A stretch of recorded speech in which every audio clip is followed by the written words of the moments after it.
we are on the record in cause number 21-36882. And sir, are you Calvin Lee Randall? Yes, ma'am. And Mr. Randall was previously in court, entered pleas of true to counts 1 through 6 in a first amended motion to revoke unadjudicated probation. Pled not true to counts 7, 8, and 9.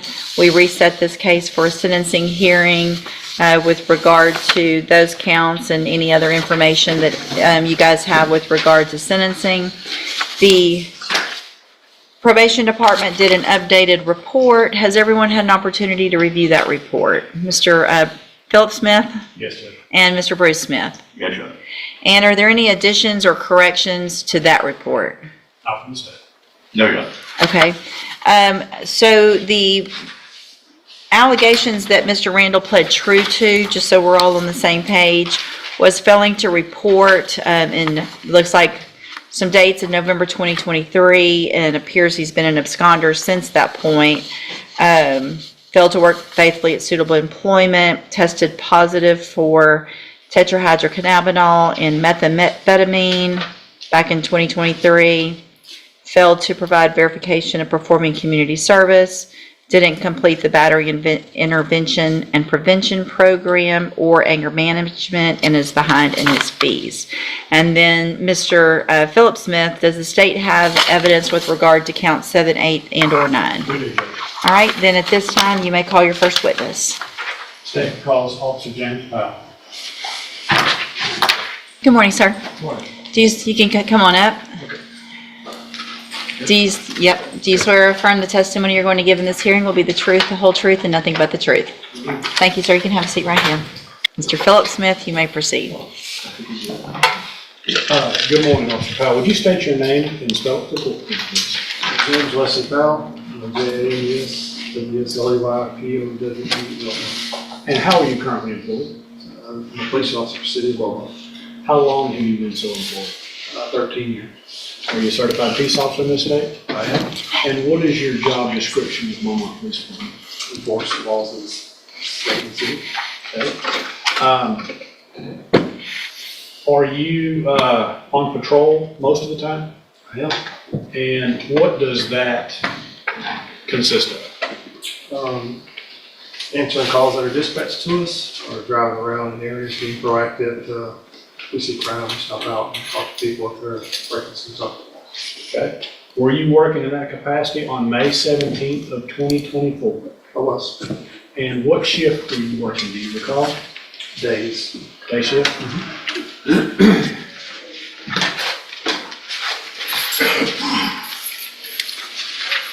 At approximately 11:48 in the morning, did you receive a dispatch? Dispatch call, yes. And what was the nature of that call? Black male chasing another black male to store with a silver handgun. Concord, I remember that. Okay. Was it 3145 Concord to S&S Grocery? S&S Grocery, yes, sir. Okay. What did you do, what, if anything, did you do as a result of that dispatch? I turned my lights on early. I was trying to get through traffic because it's an active call. Someone actively chasing someone with a weapon. We try to get there a little sooner to prevent another crime. So we try to get there and break up with it. So you actually put your lights on and are going to get there as fast as possible? I am.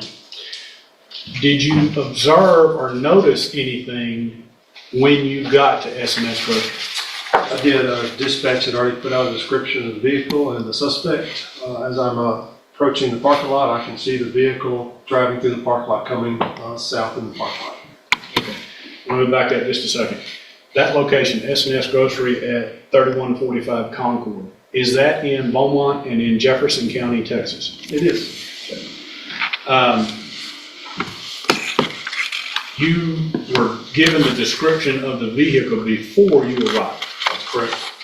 When you arrived, you saw that vehicle. I did. And did you attempt to stop that vehicle in the parking lot of S&S Grocery? I did. Did that vehicle stop? No, sir. And you were in a marked police vehicle, black and white, with lights, red and blue lights. Yes, sir. What did you do? I pulled in the parking lot, the vehicle pulled around to enter Concord, but they stopped at the corner of Concord. I pulled in behind the vehicle. He looked at me in the mirror, and off he went. Okay. Did you follow him? I did. And how far did he go? Where did he go? How was his driving? He took off at a high rate of speed. I notified dispatch that the... Okay, pause right there. This is already serious. When someone pleads true to 6 probation violations, that's basically waving a red flag at the judge. This isn't a brand new trial, this is a revocation hearing, which means the court is deciding whether he blew his second chance. And probation? That is the second chance. It was fleeing from me. We went north maybe a couple blocks, or I'm not certain the distance. We turned on Redwood, continued down Redwood where he spun out, went to a ditch. I jumped out of my car. I'm telling him to stop, stop, stop. He's coming at me, so I jump in my car. I'm backing as he's coming along the side of me. It takes me a second to turn around and I see which driveway he goes in. I go back to that driveway and I can see him wrecked out into a garage. The vehicle's jammed deep into a garage. Now, this garage, is it detached or attached to the house? It's detached. It's a little deeper into the property, so the house is kind of up front and the garage is in the back. Okay. And was there a vehicle that the defendant wasn't driving already parked in that garage? 2 of them. And was there a lot of structural damage from him crashing into the garage? There was. Was his vehicle pretty much as deep into that garage as it could go? Yes, sir. Was he in the vehicle, the driver in the vehicle, when you got there? I could not determine that, so I stopped short and got out of my car and just looked for him. I didn't want to approach a vehicle where a potential weapon was involved. Because it's in a garage, it could be dark, a lot of cover for him, none for you, for safety concerns. What did you observe next? I see the suspect running behind the garage. He's running into a neighboring yard to the left of where the crash site was. Okay, and so he has fled from you in a vehicle, now he's fleeing from you on foot. Yes, sir. Could you describe what he was wearing? I believe he just had pants on, no shirt. Just a pair of jeans, no shirt. Heavy set? Did you give pursuit? I did. I notified dispatch I have a black male running from me. Took off running after him. And did you eventually catch up to him? I did. He fell down and injured himself somehow, slipped, broke his finger, I believe it was. He's laying on the ground, hollering in pain. I get up there, tell him don't move. I wait for assisting units to get there and we put him in custody. Okay. The person that fled from you in that blue Lincoln Navigator and then fled from you on foot after crashing that same vehicle, do you see him in the courtroom today? I do. Would you point to him and identify an article of clothing that he's wearing? The red jumpsuit. John, let the record reflect he has identified the defendant in this case. The record will so reflect. After he was arrested, did you get a chance to look into the vehicle that he had been driving, that blue Lincoln Navigator? I did. Did you find anything in that vehicle? I did. A silver handgun. Okay. And when you were dispatched to a black male chasing another black male with a silver handgun. Yes, sir. That silver handgun was found in the car that this defendant had been driving. You got a couple of looks at that car pretty close. Was anybody else in the vehicle that you saw? No one was in there. So he was the sole occupant of that vehicle. He was. Where was that gun found in that vehicle? In the driver's seat, just laying on top of the driver's seat, as if he were to get out and was laying on top of the driver's seat. Okay. So it was in the driver's seat. Yes, sir. He had just, when he fled, he left the gun, or it fell out. It was just laying on top of the driver's seat. That's what it was doing. Thank you. Mr. Bruce Smith? Officer Randall, Powell. Yes, sir. You were dispatched basically to, as I understand, regarding something involving somebody chasing somebody else inside of the store? Yes, sir, I was Okay. dispatched to a black male chasing a black male with a silver hand. So, anything that, any knowledge of what had happened prior to you getting involved with chasing Mr. Randall, you have no personal knowledge of, is that correct? Just dispatch notice. Okay. So in terms of, you didn't actually witness my client or even this car chasing anybody earlier that day or evening, did you? Did not. Pass the witness. Thank you. Anything else from the state? Not from this witness, Judge. All right, any objection to Officer Powell being excused? Not from the state. Thank you, sir. You're excused. Mr. Philip Smith, the state may call their next witness. State calls Dorian Price. He's not from the state. Good morning, sir. Good morning. How are you? I'm good. Would you please raise your right hand for me? Do you swear or affirm the testimony you're going to give in this hearing will be the truth, the whole truth, and nothing but the truth, so help you God? Yes, ma'am. Thank you, sir. You can have a seat. And I'll just ask if you'll do your best, kind of pull that microphone. Be sure to speak loudly and clearly so we can all hear you. Also, if it's a yes or a no question, be sure to say yes or no, not just an uh-huh or a head nod so the court reporter can take everything down. Yes, ma'am. Okay, you may proceed. Good morning. Would you state your name for the court and then spell it for the court? Dorian Price, D-O-R-I-A-N, last name Price, C-R-C-E.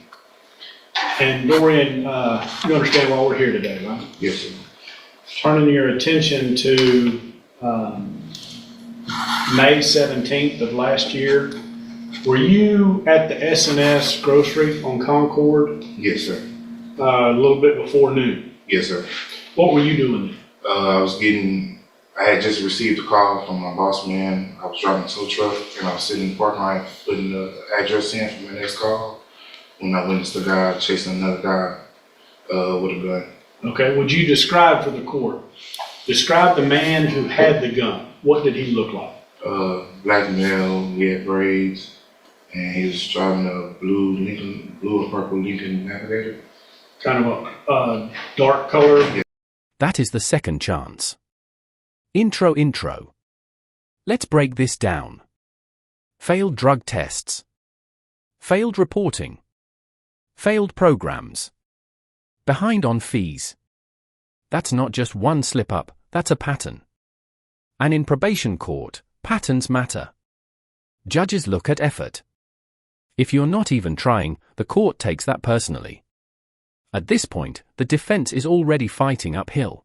Blue Lincoln Navigator. Yes, sir. What did the gun itself look like? If I'm not mistaken, it was black and chrome, if I'm not mistaken. Okay. Yes, sir. And what was the man who was driving the Navigator, what was he wearing? I don't recall from the clothing at the time. Okay. Do you remember if he had a shirt on at all? If I'm not mistaken, I believe he didn't have a shirt on at the time. Didn't have a shirt, just had Yes, on sir. jeans? Yes, sir. Okay. Did he, what was he doing with that gun? Chasing the guy pointing at the guy at the store.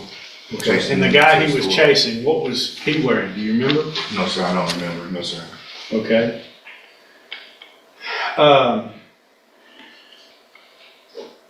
Were you there when the police arrived? Yes, sir.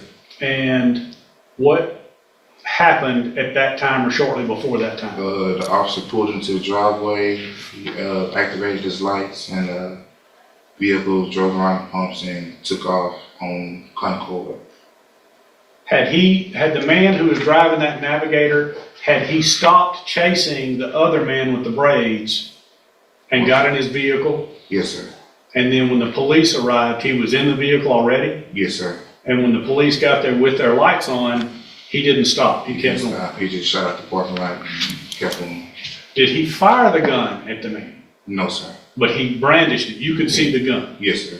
Was the other man running from the man with the gun? Yes, sir. what did the man running from him do? Did he go into the grocery store? He went into the, I think it was the barber shop next door. He ran in there. Okay. And for the judge, you've got the grocery store kind of on one end, and then you've got a couple of other businesses there, right? Yes, sir. And there's a barber shop. Yes, sir. Now, did the man in the Navigator, did he kind of drive around that parking lot kind of chasing him, or did you see him just out of the vehicle? He drove around for a minute, and then, if I'm not mistaken, he had parked in front of the store for a second and started chasing him. Okay. Yes, sir. And this didn't look to you, did you know either one of these people? No, sir. Did it look to you like this was some kind of a game or play acting? No, sir. The man running from the gun appeared to be afraid. Yes, sir. The man with the gun appeared to be angry. Yes, sir.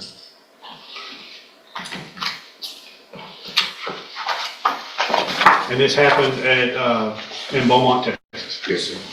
That's what it's doing. Thank you.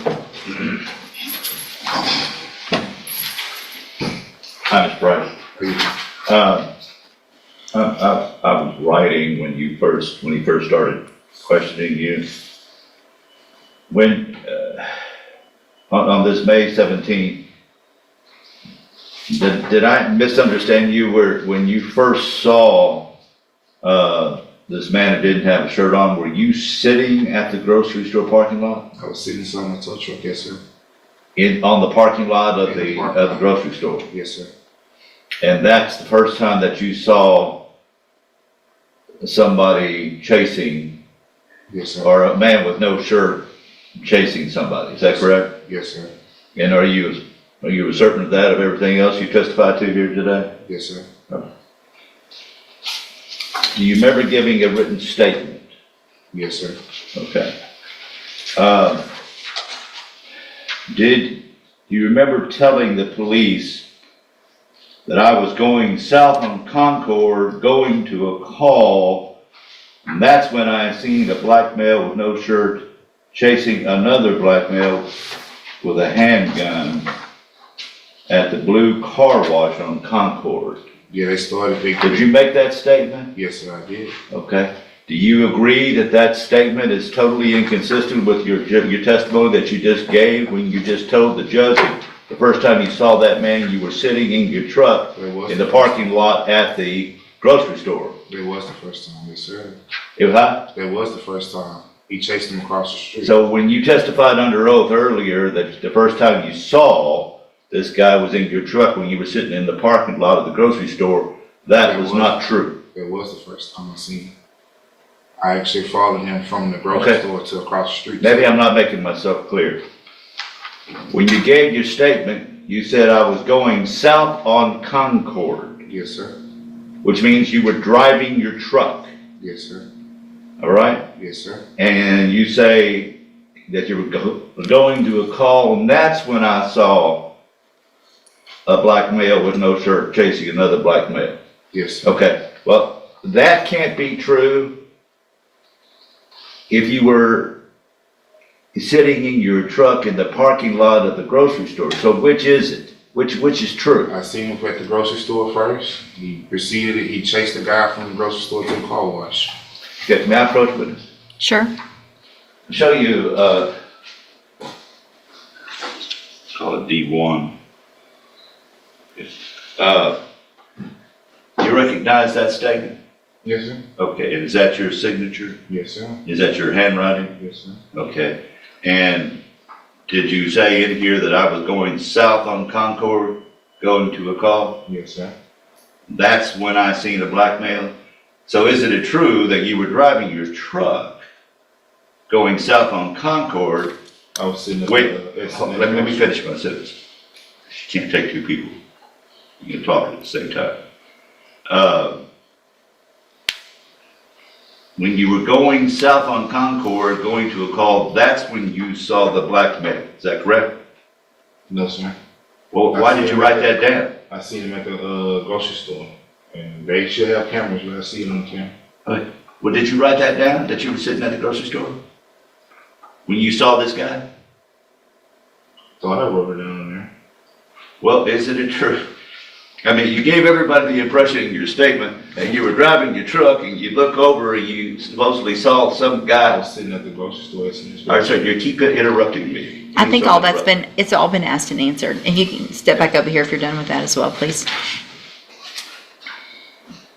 So you'd agree with me, there's a big difference between you seeing somebody where you're sitting in your truck stationary as opposed to you driving your truck going south on Concord and seeing somebody chasing somebody. That's two different things, right? Yes, sir. Okay.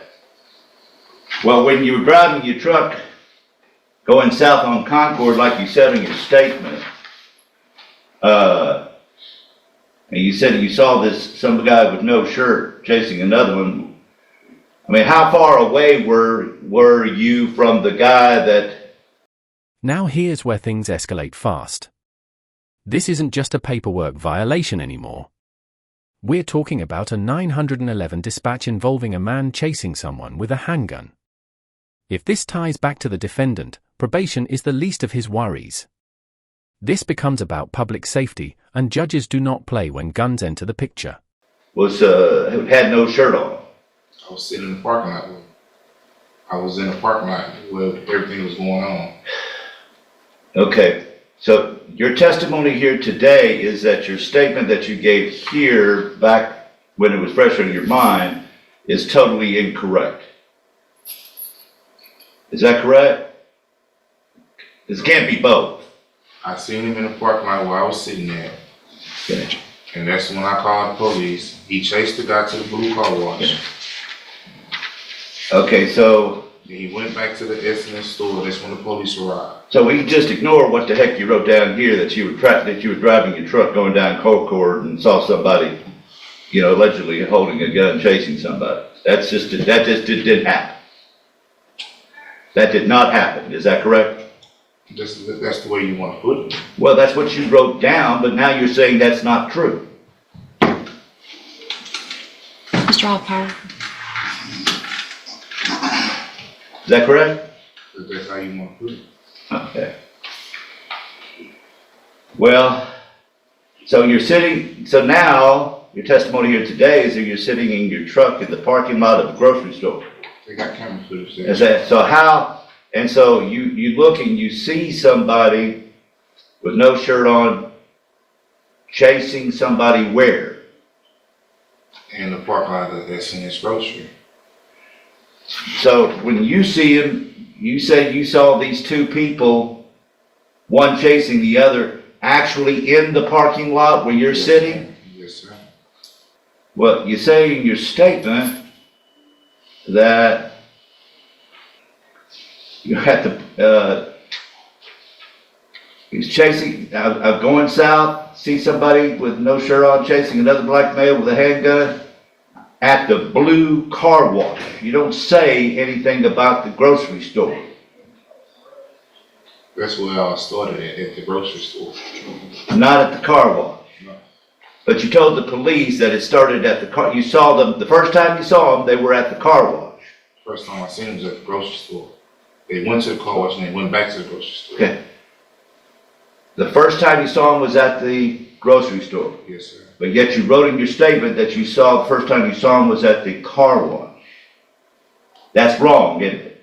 The first time I seen him was at the grocery store, at the S&S grocery. Okay, but you would agree with me that that's not what you wrote here.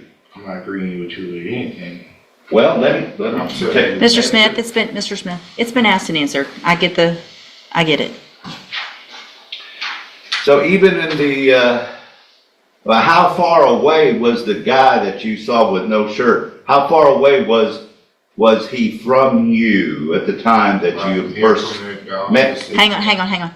It's really important that you let him finish his question all the way, then answer, because she can't do two. She has to just take one at a time, okay? So let him ask the full question, and then he'll give you an opportunity to answer. Thank you. How far away was the guy with no shirt while you were sitting in your truck on the parking lot of the grocery store when you saw him? From here to the officer. Here to where? The officer. Okay. And you say that you saw a handgun in his hand. Yeah, if I didn't see one, I would never call the police. I didn't hear you. If I didn't see no gun, I would never call the police. Well, how do you know it was a handgun? You know what a gun look like? I know what a gun looks like. So I'm asking you, how did you know it was a handgun?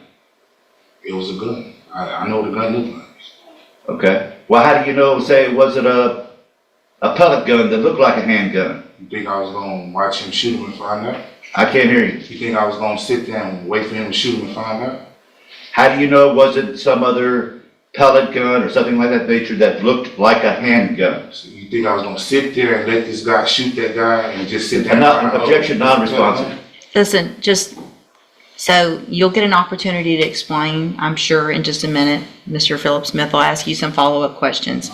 So if it's a yes or no question, just say yes or no without the explanation, and know that you'll get an opportunity to tell what you need to, okay? Go ahead.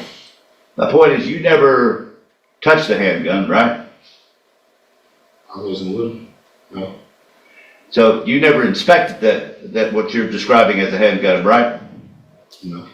I seen Okay. it. I seen it So with my you eyes. you don't really know of your own personal knowledge if it was a handgun or not. You're I just know. assuming that it was a handgun I know for a fact it was a handgun. because that's what you think you saw. I know that's what I saw. Okay, but you did not inspect it to make sure that it was in fact a handgun. Isn't that correct? If I seen it, yeah, I inspected it. I seen it. I seen it from my Did you own grab the eyes. handgun and inspect it? No. All right. So is that the only time that you saw him, that when you're in your truck and you're in the parking lot of the grocery store, you see somebody what appears to you to be a handgun, and he chases this person to where? It's the blue car wash. The blue car wash. And how far away is the blue car wash? About 100 yards.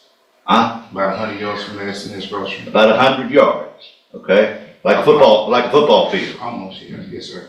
Okay, so about a football field away, and then from the car wash, what happened? And he got chased back to the SNS grocery. On foot? Yes, sir. The guy, he was in the vehicle and the other guy was on foot. Yes, sir. Okay.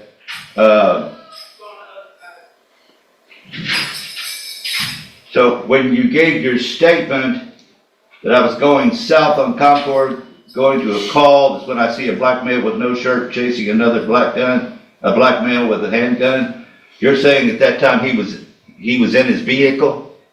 Yes, sir. Okay, well, if he was in his vehicle, how could you see the gun? He got out of his vehicle and chased him inside the barbershop. Okay?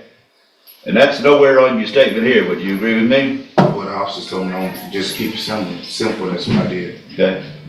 So from the car wash, he stays in his car. The guy goes to the barbershop. Yes, sir. Okay.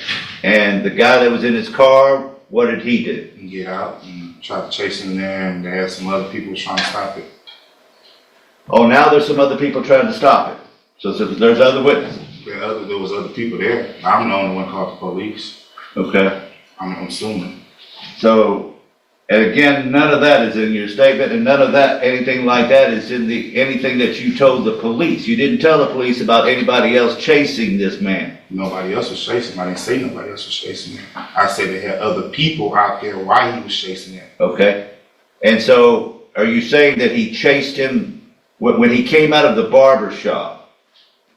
You're saying that the guy was out of his vehicle or still in his vehicle? He was out of his vehicle. Okay, when the guy gets out of the barber shop, where does he go? That's when he started running again. And where did he run to? He ran to the blue car wash. Okay. And what did the guy with the car go? He chased him down to the blue car wash. In or out of the car? Inside the vehicle. Inside the vehicle. Yes, sir. Inside the Lincoln. And then from there, he went where? Back to SNS. That's when the police finally arrived and pursued. So you're saying... Did you catch that? High-speed chase. Spins out. Crashes into a garage. Flees on foot. That right there is what prosecutors love to call consciousness of guilt. When someone runs, juries and judges often interpret that as knowing you did something wrong. And now the stakes just jumped from probation violations to potentially new felony conduct. He went from the car wash Yes, sir. to the grocery store. Yes, sir. Do you remember telling the police that, that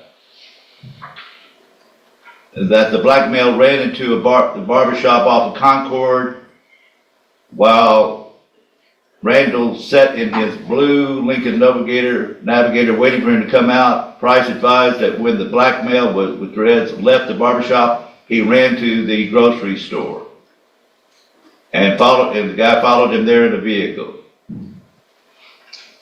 So what you told the police, what you're telling us here today are two different things. Well, I don't recall what I fully told the police at the time, but I recall what's on my mind now. All right.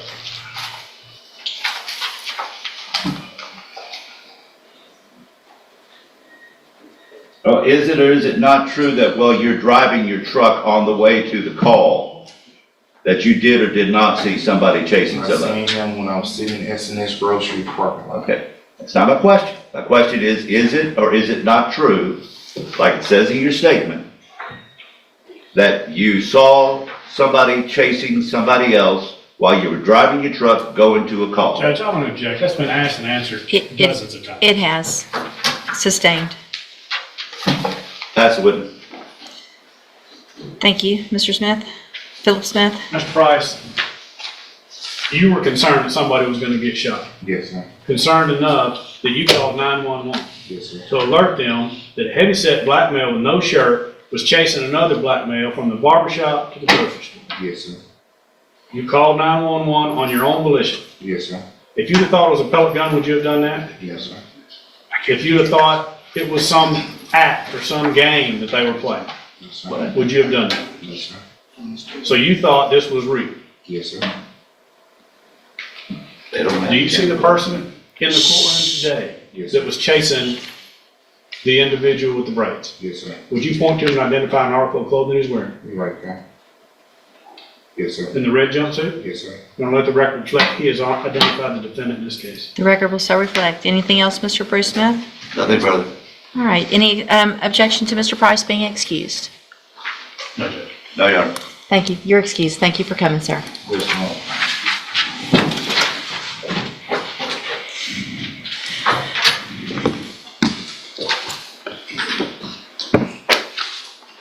All right. Any other witnesses, from the state? Any witnesses from the defense? No, Your Honor.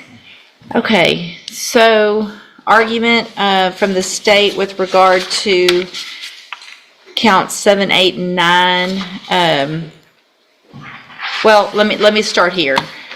With regard to count 9, based on the evidence from Officer Powell, I am going to find count 9 true.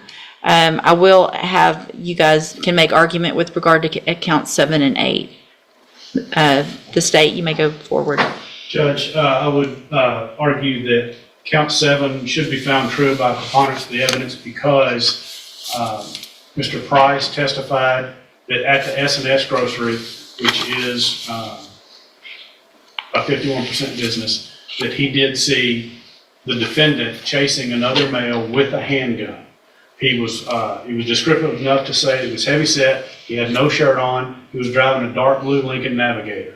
That the police pulled up before he left that premises and followed him. We know from Officer Powell that he followed that same vehicle until it crashed out. Inside that vehicle, or the vehicle was obviously driven by the defendant in this case. Inside that vehicle was a silver or chrome pistol, just as he described. That was the aggravated assault, was exhibiting a deadly weapon in the course of chasing the victim in this particular case. All right, thank you. Mr. Smith, the defense? Your Honor, as to count 7, that has to be found untrue as to what evidence was presented. The law of Texas is that a person commits a UCW if they carry a handgun in a grocery store. It becomes a felony of unlawfully carrying a weapon in a licensed premise. Are you talking about 7 or 8? I'm talking about 7. 7's not the unlawful carrying a weapon on a premises. 7 is the aggravated assault with a deadly weapon. Okay, well, I misunderstood you. I'm talking about the count of the unlawful carrying a weapon. That's count 8. All right, that's count 8. And I'll cut that short. I don't believe I have enough evidence on count 8 with regard to the premises and what the percentage of is an alcohol premises and things like that. I don't know that there's enough evidence on that. So I'll find count 8 not true. Let's talk about count 7. Yes, Your Honor, on count 7, we would argue that as we showed in the testimony from Mr. Price. That the statements that he made to the police and the handwritten statement that he made at the time of the offense are so inconsistent with his testimony here today that his testimony is simply not believable. In addition to that, the testimony from Mr. Price that he saw somebody chasing somebody with a handgun, the best way to describe that is that he saw somebody with what he thought appeared to him is a handgun. That does not prove, as a matter of law, that that was a handgun. And so that evidence before the court that this man was chasing somebody else with a legitimate handgun, that proof is totally insufficient as a matter of law, and we would ask the court to find that to be not true. Anything else from the state with regard to argument on that? Judge, there was a handgun that was found in the vehicle. The fact that he chased him from business to business, both in the car and out of the car, certainly I think there's enough evidence to find him guilty of the aggravated assault. Or find it true. True. So obviously, I, just like a jury, can make reasonable conclusions and deductions based on the evidence, and the level of proof necessary in a motion to revoke is obviously substantially less than that in a jury trial with a jury. I think the evidence from Mr. Price, the evidence from Officer Powell, there was no real lapse in anyone having their eyes on that vehicle and Mr. Randall at the time, from the call in to the cops getting there to him leaving and being the only person in the vehicle with the gun being found that matched the description of the gun, somewhat that Mr. Price saw and that Ms. Officer Powell found in the actual seat of the driver. I am going to find count 7 true. So that makes, there were pleas of true again to counts 1 through 6. I'm finding counts 7 and 9 true. Mr. Bruce Smith, argument with regard to punishment. The underlying offense, just for the record also, that Mr. Randall is on a deferred probation for is aggravated assault causing serious bodily injury. That was a 10-year deferred probation. You may proceed. Your Honor, we would argue that what my client pled true to in counts 1 through 6 are all administrative counts. He pled true to those, but they're all dated back in 2023. It's my understanding. And there it is. The silver handgun sitting right on the driver's seat. Let's think about that for a second. If you were just driving innocently, why is the gun placed exactly where you were sitting? This is powerful circumstantial evidence. No one else in the car. Gun exactly where he was. Description matches dispatch. At this moment, the courtroom energy shifts. The defense needs damage control fast. That he got all that problems straightened out, and that the probation department was fixing to put him on reporting like every other month rather than every month, which indicates to me that they thought that he had straightened out his act. Where do you see that? Is that in the report? No, that's not in the report. That's just my understanding. Okay. And the statement, as far as the pre-sentence investigation update, the statement indicates and verifies that my client has had, medical problems in the past. And they repeated that he was taking medication back at the time, that he was having these problems back in 2023, and that the medication had an impact on him, that caused him to have these problems. I want to make, that's what he said to them. That's correct. Okay. Yeah.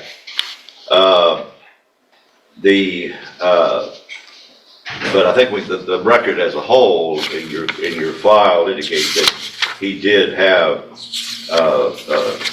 problems, mental health problems in his past. In fact, was going to a local mental top, and was on medication.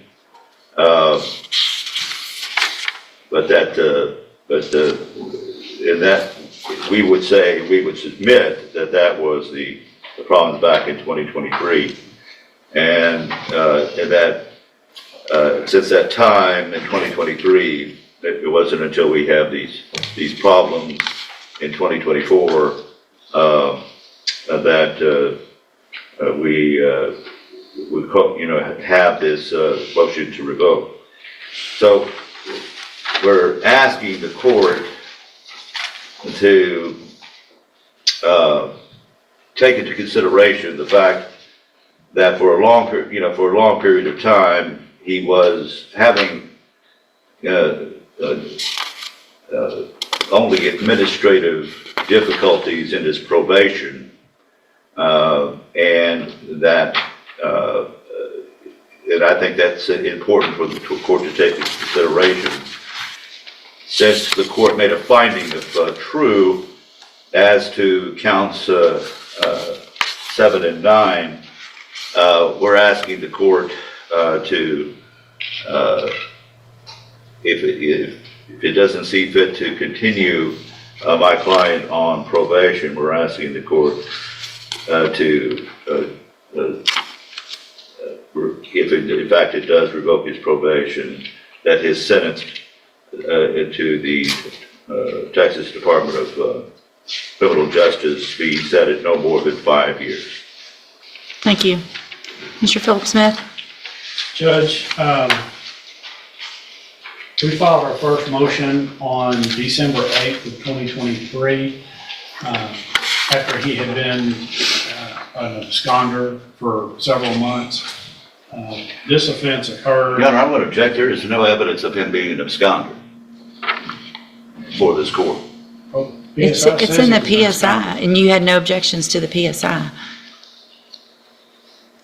He failed to report he pled true to failing to report February, May, June, October, and November of 2023. Yeah, that's correct, Your Honor, but I mean, absconder means he just disappeared. Well, he did disappear. They didn't see him.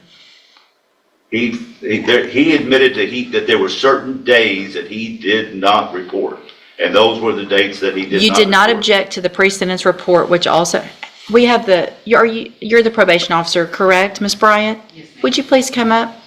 Good morning, ma'am. Well, good afternoon. Would you please raise your right hand? Do you swear or affirm the testimony you're going to give in this hearing will be the truth, the whole truth, and nothing but the truth?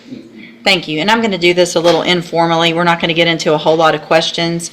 You stated in the updated pre-sentence report that that after the defendant had not reported for more than 90 days, that he was changed to an absconder status December 5th of 2023. Is that correct? Yes. So from February until then in December, February of 2023 to December of 2023, how many times did Mr. Randall report?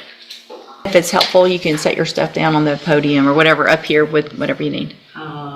You said from February of 2023? Uh-huh, to December. Okay, and when was the last reporting? Of 2023 was August 10th. Okay. All right. So once you hit December and that 90-day mark is when you guys changed it to absconder, and that's when that motion was filed and administrative hearing was done, correct? Yes, ma'am. What about any information that you have with regard to Mr. Randall participating in Spindletop services? Me personally, I don't have any information. I wasn't an officer at the time. Okay. Is there anything in the file that you can tell that shows? And when did you become his officer? March of this year. March of this year. So you weren't his officer back then. You're just going by what this is. Okay. All right. That clears up the absconder. Go ahead.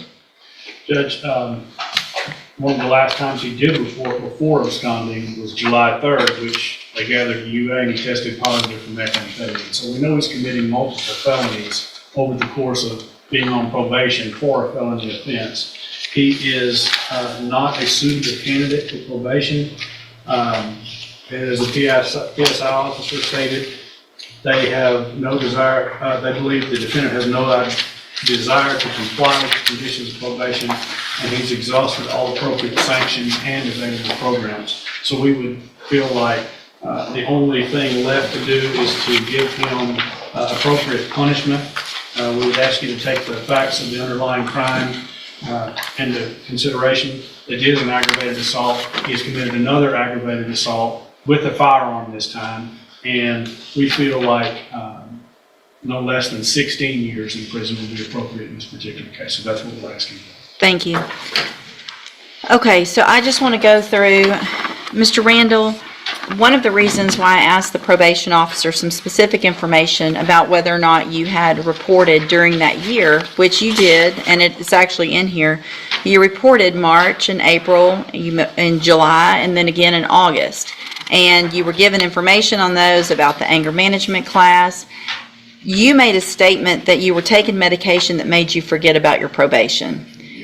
But, okay, so, but you showed it. So it's not like you started taking medicine and you never showed up. You did show up some of those times. So I've never heard of anyone having any type of medication through Spindletop or otherwise that makes them forget about going 1 week but not forget the next week. You were given, you just quit going to probation. Tested positive for methamphetamine back in July of 2023. Had one more appointment after that, stopped going, and then you're running around chasing someone with a gun and evading on foot and in a car. The underlying offense, and when I look back at that pre-sentence report, the fact that you were given a probation on this case in the first place was a big deal because you have a ton of history out of Louisiana. And so you were given you've had a 15-year sentence in Louisiana. You've had 3 years, 18 months. We've got a couple of times where they couldn't figure it out because Louisiana's not always easy to figure out. You had a probation just in 2021 that was revoked on a driving while intoxicated, and we still gave you a probation after you did what you did to Miss Edwards. Threw her around, hit her in the face, threw her where she hit her head, had to have stitches. Sometimes I look back on these and I wonder why I gave probation in the first place. At this time, I am going to find again that you entered your pleas of true to counts 1 through 6 freely and voluntarily. Find those counts true. Also, find counts 7 and 9 true. Find sufficient evidence to find you guilty, and at this time find you guilty of aggravated assault, family violence. Sentence you to a term of 15 years in the institutional division of the Texas Department of Corrections. This is not an agreement. You do have some rights to appeal. I'm going to hand you the trial court certification. Mr. Smith, y'all need to get that signed, please, so I can get him a copy after I sign it. I'm also going to hand you a written admonishment regarding your ineligibility to possess a firearm or ammunition. Because of the judgment entered against you, you're ineligible under Texas law to possess a firearm or ammunition. Possession of a firearm or ammunition could lead to charges against you. Firearm is a legal term, and you should read the written admonishment I provide you to see what devices qualify as a firearm. If you have questions about the laws that make you ineligible to possess a firearm or ammunition, or about how long that lasts, you can talk with Mr. Smith. And then, Mr. Smith, did you already file in the other cases motions to withdrawals or not? I did, Your Honor. I'm sorry? Yes, I did. Okay, so let's go ahead and get that taken care of. Mr. Randall, what I'm going to do at this point is I'm going to grant Mr. Bruce Smith's motion to withdraw from those other 3 cases. I will appoint someone today who can begin representing you on the other 3 cases. And they'll talk to the state, see if there's anything that can get worked out. If not, we'll get those cases set for trial. And Mr. Smith, you are released on all 3 of those cases. Yes, Your Honor. All right, and then as soon as you get that signed, I'll sign it and give you all the copies of that. All right, court is